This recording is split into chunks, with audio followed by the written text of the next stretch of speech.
Perfect. So thank you for coming to this presentation today, where I'll be walking through my findings from two of my PhD chapters around microaggressions and the experiences and perceptions of Southeast Asian and Mainland Chinese international students. So just a brief overview of what I'll be talking about today. I'll first start with the policy context that informs the direction of this research.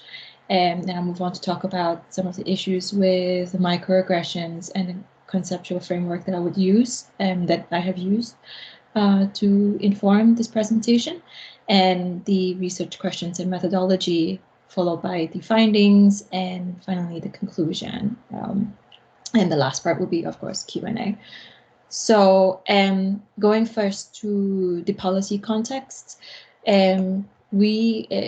for international students, they're mainly a group that are perceived as valuable assets by the higher education sector. And by assets, I mean, individuals who bring economic benefits in terms of coming to their host countries to study, and as well as the benefit they bring to the domestic students in relation to intercultural communication and learning.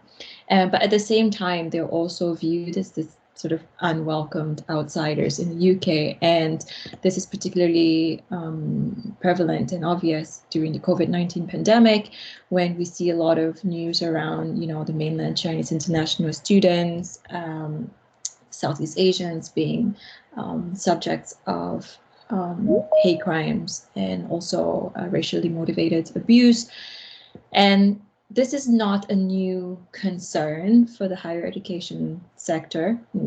So evidence from the UK in 2016 and 2018, I think it was the Changing the Culture report, has consistently shown that universities have faced challenges in terms of supporting international students in their experiences with targeted hostility and discrimination.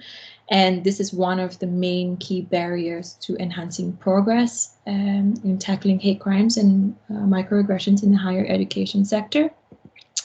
And the safety of international students still remain a high, significant concern for the UK's higher education sector, and not least because there's a huge problem of underreporting. And again, we see this problem from 2016, this problem has been identified, and in 2019, again, there's still concerns that we're not addressing sufficiently the international students' experiences. And even when we look into hate crime research, we see that, the experiences of international students not really talked about and has been left on the margins of hate crime research, and is particularly so for those from Southeast Asia. And so going into this presentation proper, I want to go through some of the concepts and issues with microaggressions. So starting first with the concept of microaggression. Now, the most popular term is developed by Darwin Su, and it has been described as, intentional, unintentional, sort of derogatory and exclusionary behaviors against people with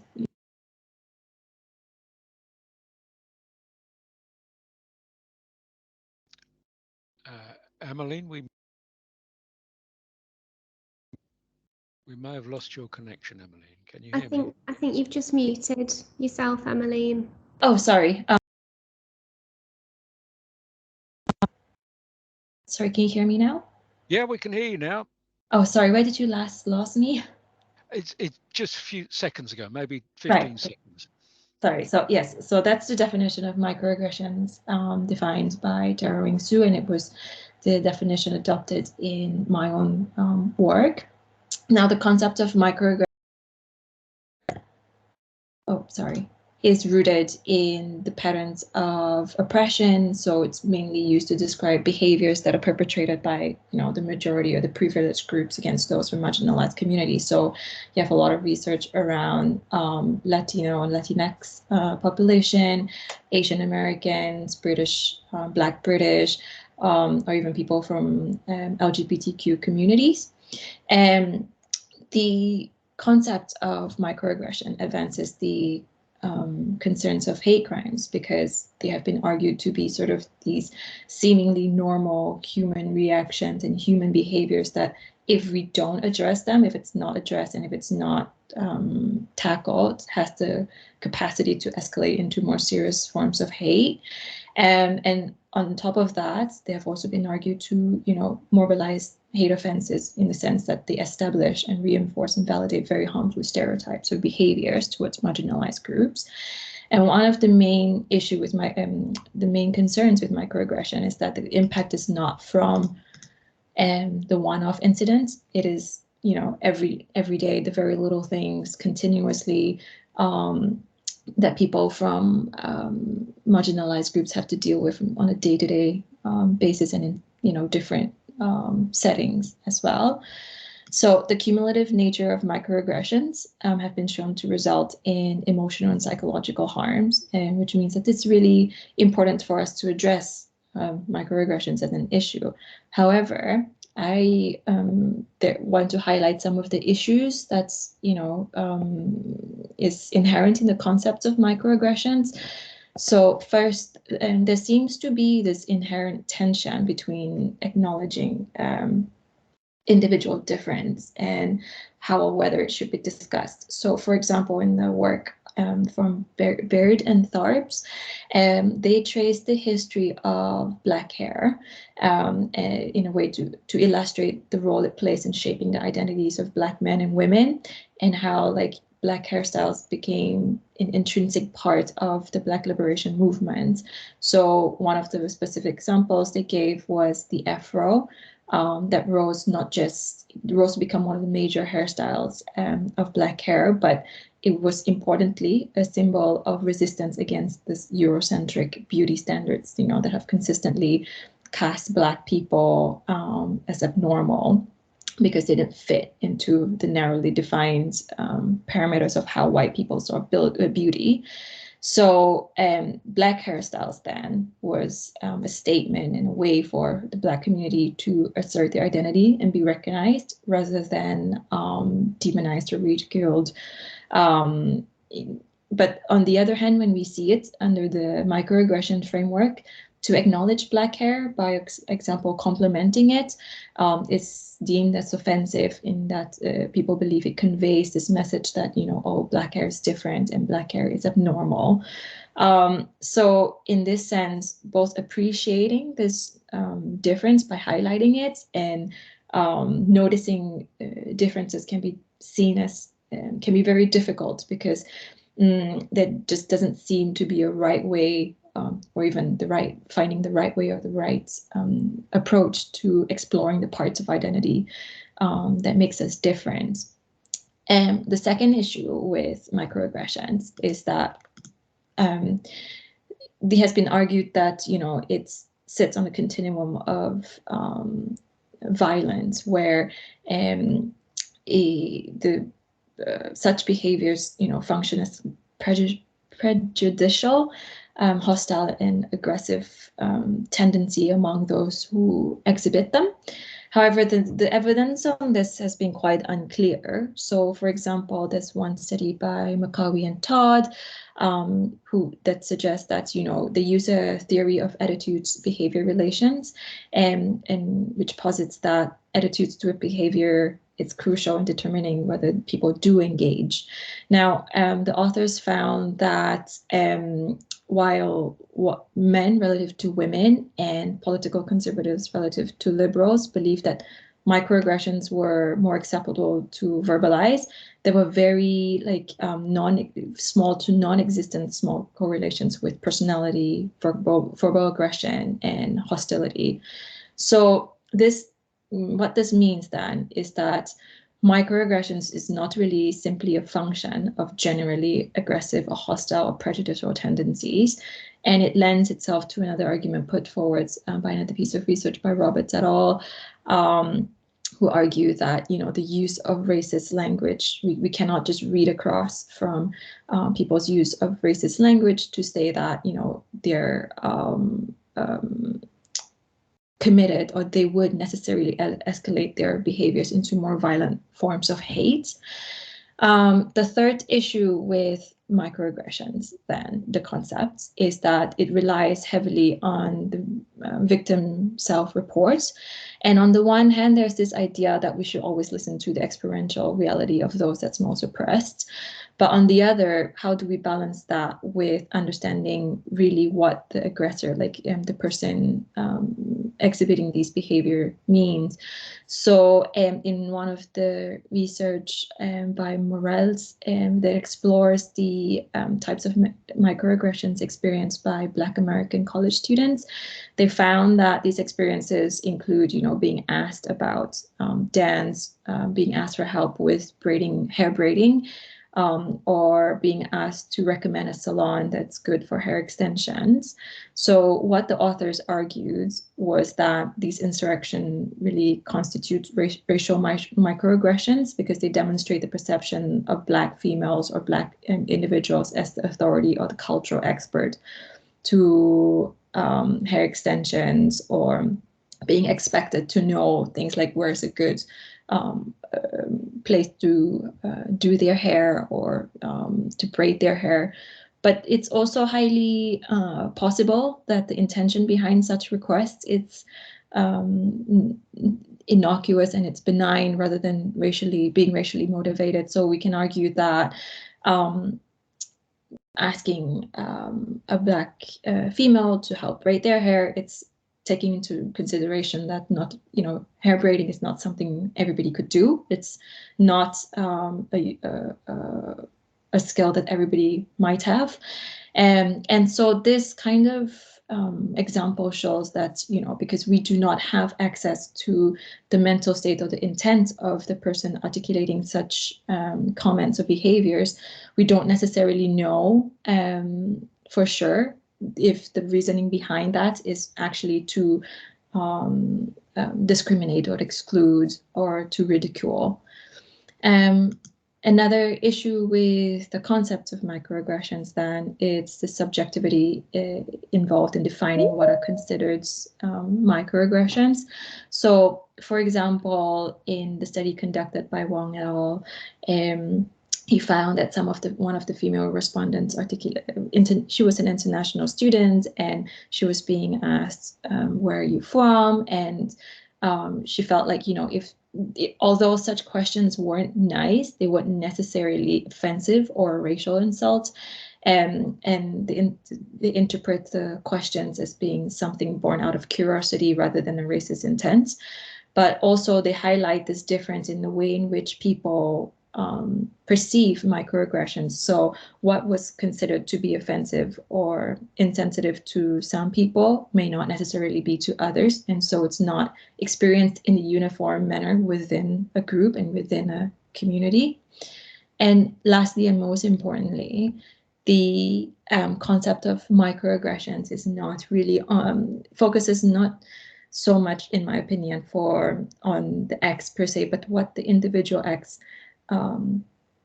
amplifies, and that is the shared trauma of discrimination, exclusion, and that a community has had to contend with for generations. And this is kind of history that international students do not necessarily share with their local counterparts. And by that, I mean in the British context. So in thinking about why Southeast Asian and mainland Chinese international students and what makes them so special, the societies we find in mainland China and Southeast Asia are underpinned by ethnic majority nation building, where the practices and values is very much determined from the ethnic core group. And what this means then, there is evidence of state-sponsored violence and discrimination against minority groups in these regions.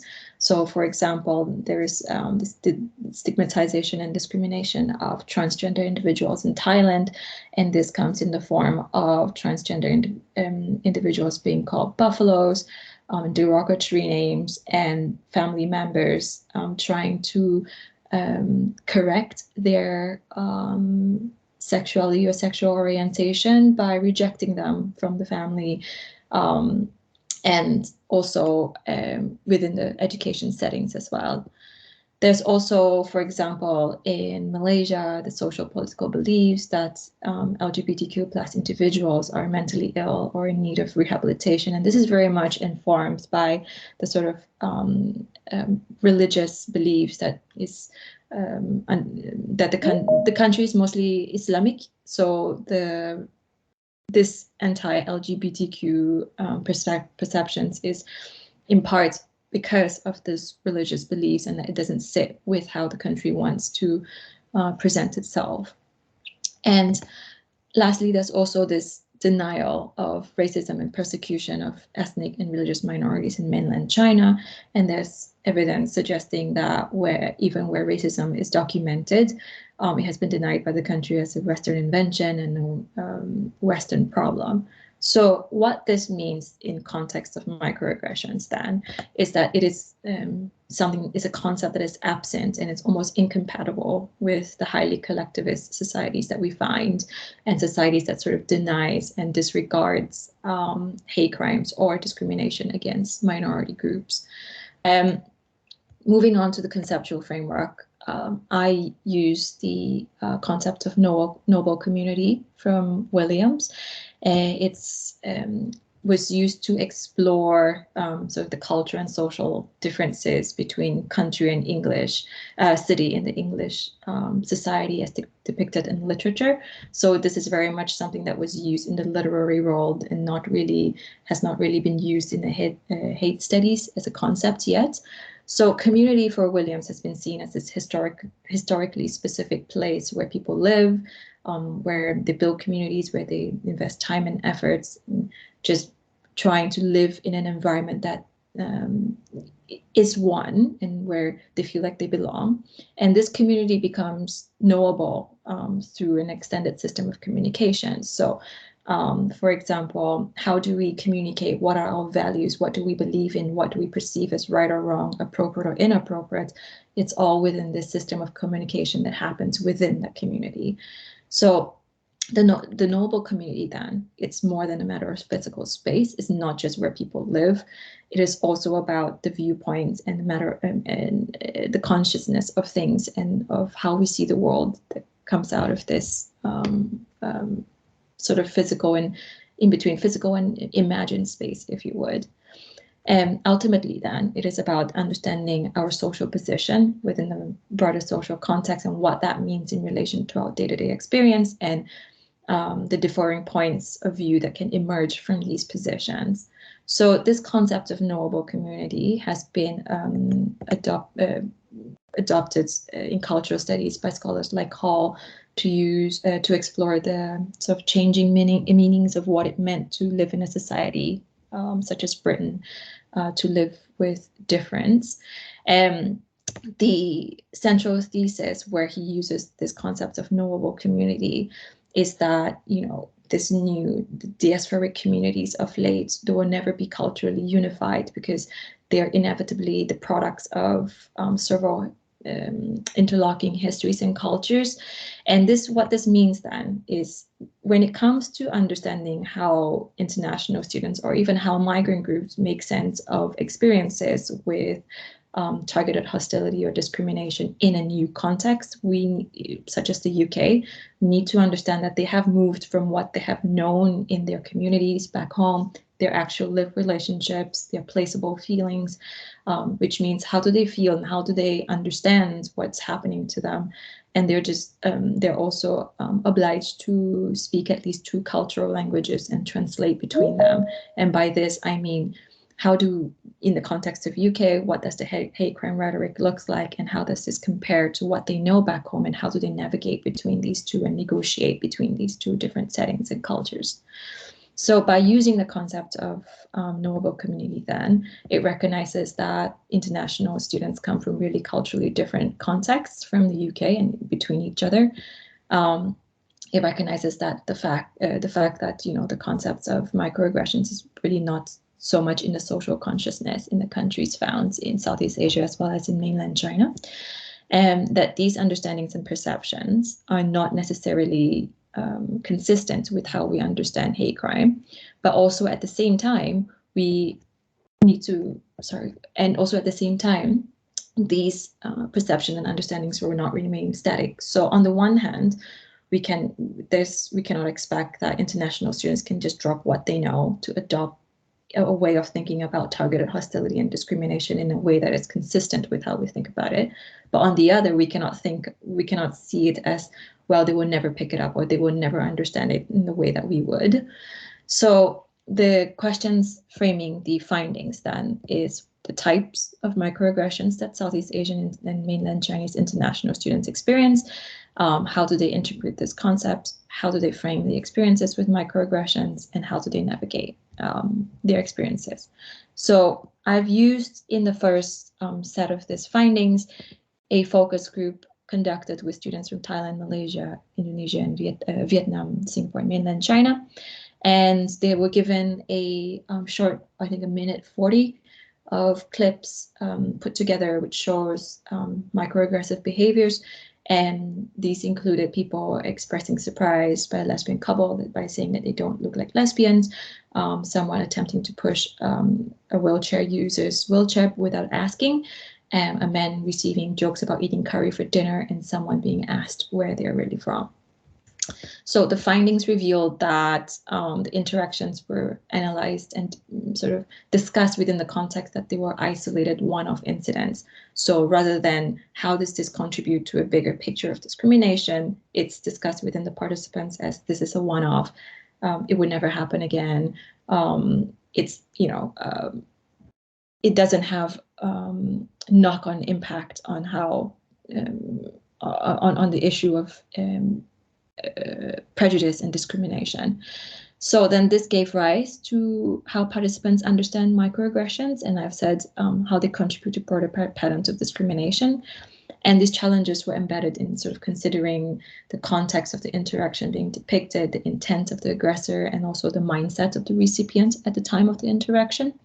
So for example, this is a focus group quote from one of the discussions among the female participants from Singapore.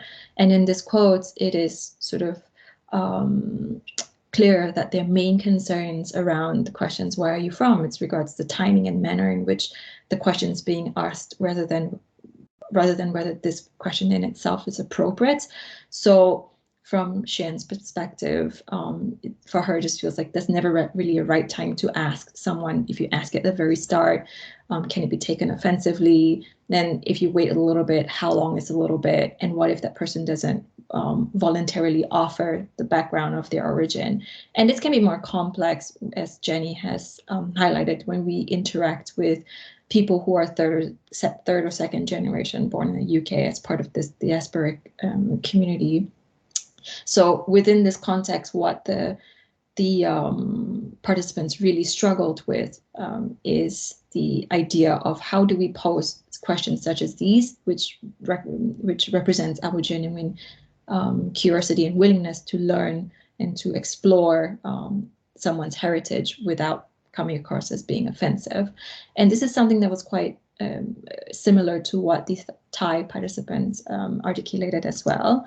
And here the participants unanimously agreed, although I just put two, but it's just to shorten the quotes here. So the participants sort of unanimously agreed that the better way to inquire about someone's origin is to use a different term, use a different words, ask about their background rather than straight away addressing their looks. And so as from what Papat's narrative show is that, well, on the one hand, he does make sure to not offend his Black friends by asking them what is a culturally sensitive way to address you and to get to know you. But then also within his narrative, there's this sense that he's, afraid that those who are overly sensitive may still interpret this negatively, such questions, and a fear that, he would be regarded as being offensive, even though that's not his intention to be. So what does this tell us then?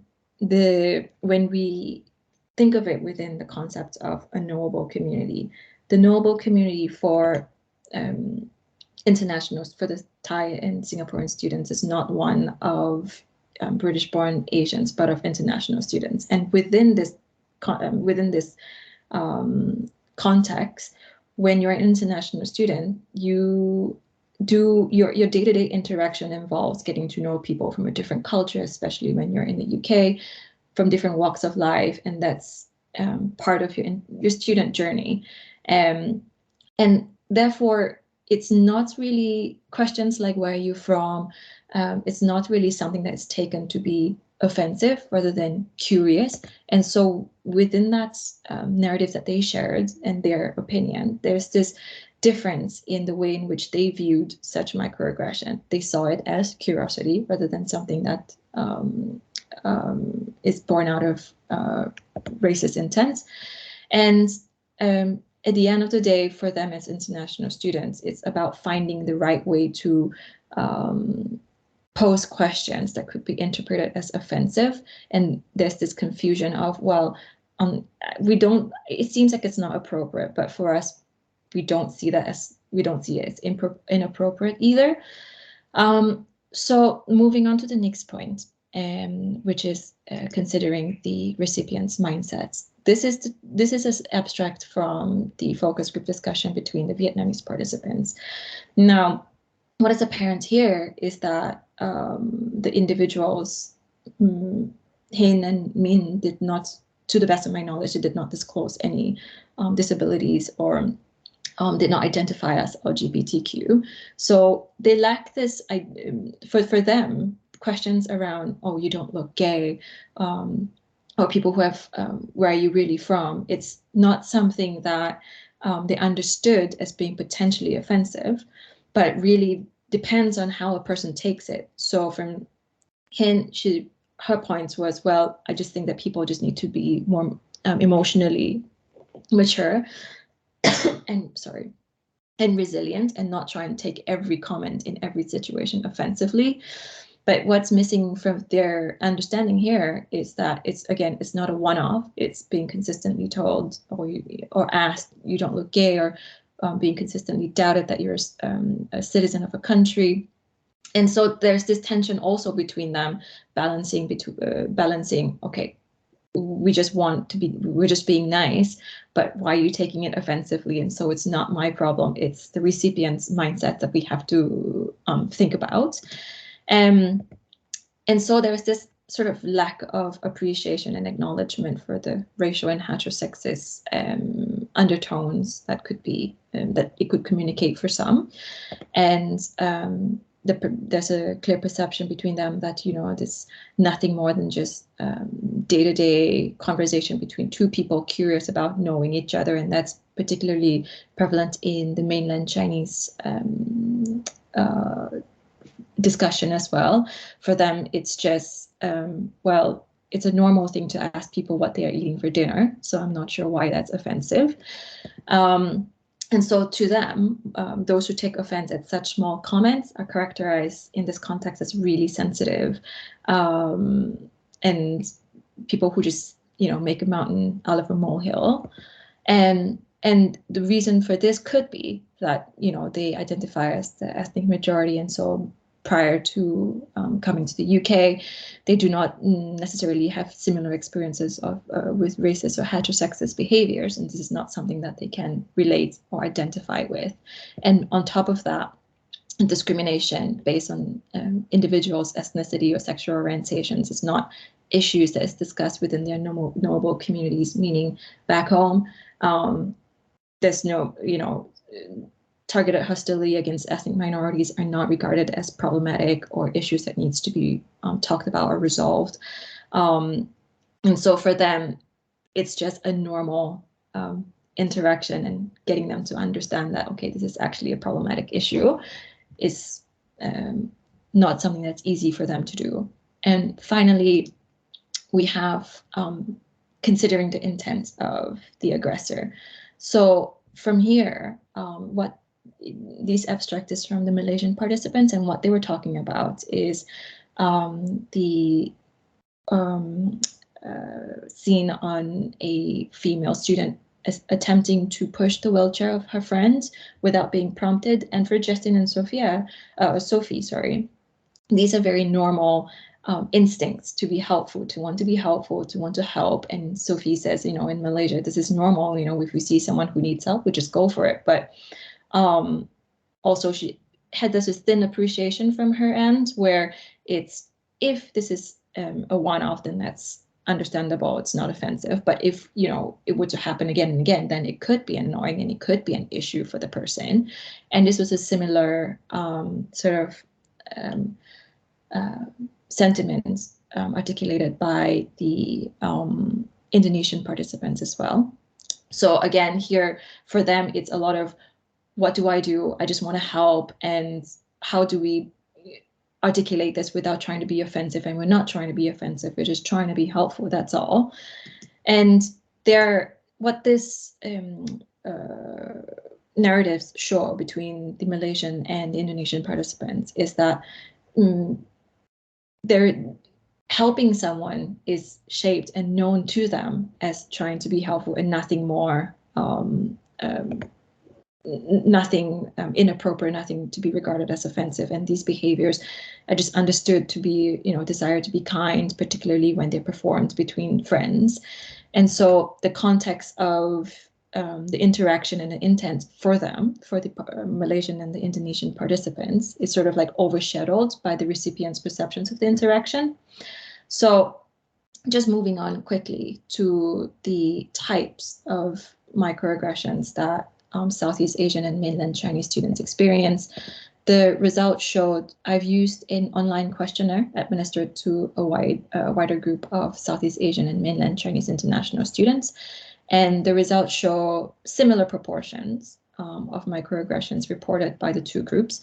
So 69% of Southeast Asians said that they have experienced at least one form of microaggressions, which is either racial or sexual orientation microaggressions, and 70% of mainland Chinese international students reporting that they have as well. The result reveals that there were a total of like 40 respondents who reported that they have experienced at least one form of sexual orientation microaggression, and this consists largely of Southeast Asians, and it's most commonly reported by individuals who identify as gay, lesbians, bisexual, and queer. And most common experiences involved jokes made about their sexual orientation or being homophobic or being called homophobic or transphobic names. And with regards to racial microaggressions, there were a total of 175 respondents, and this consists of almost equal proportions between Southeast Asians and mainland Chinese international students. And the evidence suggests that, particularly for the Southeast Asian, there's this disproportionality, which is in part due to the assumption of homogeneity among ethnically Chinese, Southeast Asian, and those from mainland China. And by disproportionality, I mean racial microaggressions is disproportionately higher reported.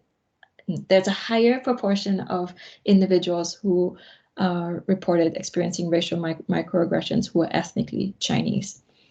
And the most common types of racial microaggressions reported by the mainland Chinese and Southeast Asians were being told that, you know, all the people in your racial group look alike, or having unpleasant comments made about their culture. For one of the survey participants, this was him receiving a joke that, you know, do people use chopsticks to steal, do pickpockets use chopsticks to steal wallets in Singapore? And being mocked for their accent was also one of the most common type of racial microaggressions. There were similar experiences among the focus group participants as well. So one of the Thai participants reported being perceived to be stupid or something because English is not his first language. And so when he was talking among his friends, he does have to take time to process what they're saying. There was also this idea that Asians are just Asians, where Singaporean participants were just perceived not to speak English or to be from mainland China. And there's evidence that the streamlined administrative process in the university meant that, you know, some of the Southeast Asian participants tend to be placed in the same group as those from mainland China on the idea, on the basis that they were culturally similar. And this was evidenced in as he is a Peranakan, Indonesian Peranakan from Southeast Asia, and he had been put in the same group as those from mainland China. And for him, this meant that, you know, his identity and his ethnicity meant that there's this cultural aspect in his experiences that just doesn't go away, because not many people know what Peranakan, the ethnicity Peranakan means and how it's different from the mainland Chinese. And so, sorry, I think there's something wrong with my slide. Okay, so in order to overcome or make sense of these experiences, then the Southeast Asian students navigate their experiences by sort of reasserting their identities. So, for example, Alex, he talked about how he was also put in the same group as mainland Chinese students, but he claims that none of them spoke English. And so working with them was a nightmare. So instead of trying to find a way to communicate with the mainland Chinese students, he decided then to do all the work himself. And this was something by way of, agreeing. The group has also said, you know, that's something that they are familiar with and they understand. So what does the data tell us then? The participants' narratives do highlight some of the fundamental problems in the concept of microaggressions, where the normal human interactions, that is trying to be kind, being curious, are being penalized in favor of confirming more prejudicial motivations behind alleged microaggressions. That if we focus too much on the recipient's accounts of events, then it brings into question the strength of those claims. And the meaning of a question or comment or behavior shifts with the context within which it's being articulated or analyzed. So where someone is being curious in another context, it may not. Where a comment is made out of goodwill or behavior demonstrated out of goodwill in another context, it may not. The qualitative data drawn from the survey revealed that, you know, for the Southeast Asian respondents, their experiences were consistent with the racialization of COVID-19 as the Chinese virus, and that their experiences are inextricably linked with the unfamiliarity and ignorance with the culture and ethnicity that exist in Southeast Asia. And that the micro-assaults exhibited by the focus group participants do resonate with patterns of racism and racial bias, though it's not interpreted and regarded as such within the group members. And there is a cultural difference between how discriminatory behaviors are perceived within their knowable communities. So, for example, for the Singaporean participants, their English speaking abilities is the signifier of difference between them and their mainland Chinese counterparts. And so where jokes were made or where exclusionary behaviors were exhibited, those were not deemed as problematic, but they were just seen as something that was acceptable and a normal experience. So what does this finding mean for the higher education institution? So it suggests that there's more consideration that should be given in how we can have create spaces for meaningful dialogue. So it's understanding that for international students, their student experience here in the UK means that, you know, it's important for them to explore something that's new, exploring identities and parts of themselves that make them different. So ethnicity, heritage, sexual orientation. And also acknowledging that the concept of microaggressions is not just the act itself, but also how it represent and reinforce for individuals who have, you know, had to contend with discrimination and oppression for generations. And this is not necessarily something that international students share. So then is also recognizing that this lack of engagement with the concept of microaggressions was also a consequence of the fact that they may not necessarily be exposed to such concepts prior to arriving in the UK. So creating a space for meaningful dialogue, given these considerations, and it's this aim of, you know, helping people understand and helping international students understand why ostensibly harmless behaviors can hurt more for some. And that it's something that we need to explore within the context of curiosity and learning rather than being defensive about it. It's also ensuring that, I mean, the findings also suggest that, you know, the universities need to ensure the strategies do tackle the needs and lived experiences and voices of international students. So when I say taking a less defensive approach in thinking about microaggressions, it's recognizing that there's a cultural ignorance between domestic students and international students individually and on both sides when it comes to interacting with each other, and addressing through learning and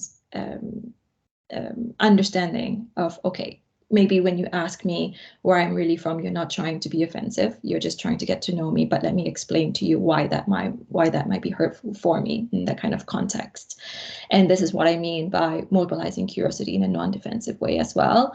It's when we assume individuals assume Southeast Asians are, you know, just another individual from China. Why is that offensive for them? And how can we go around not letting that happen again? And finally, it's creating spaces for meaningful dialogue that could contribute to building a sense of a knowable community, is to help international students make sense of their experiences in a way that they can understand and they can connect with, which will in turn contribute towards, you know, an environment that's conducive to cross-cultural interaction and one that engenders curiosity. So with that, I think my time's up and I'm at the end of my presentation.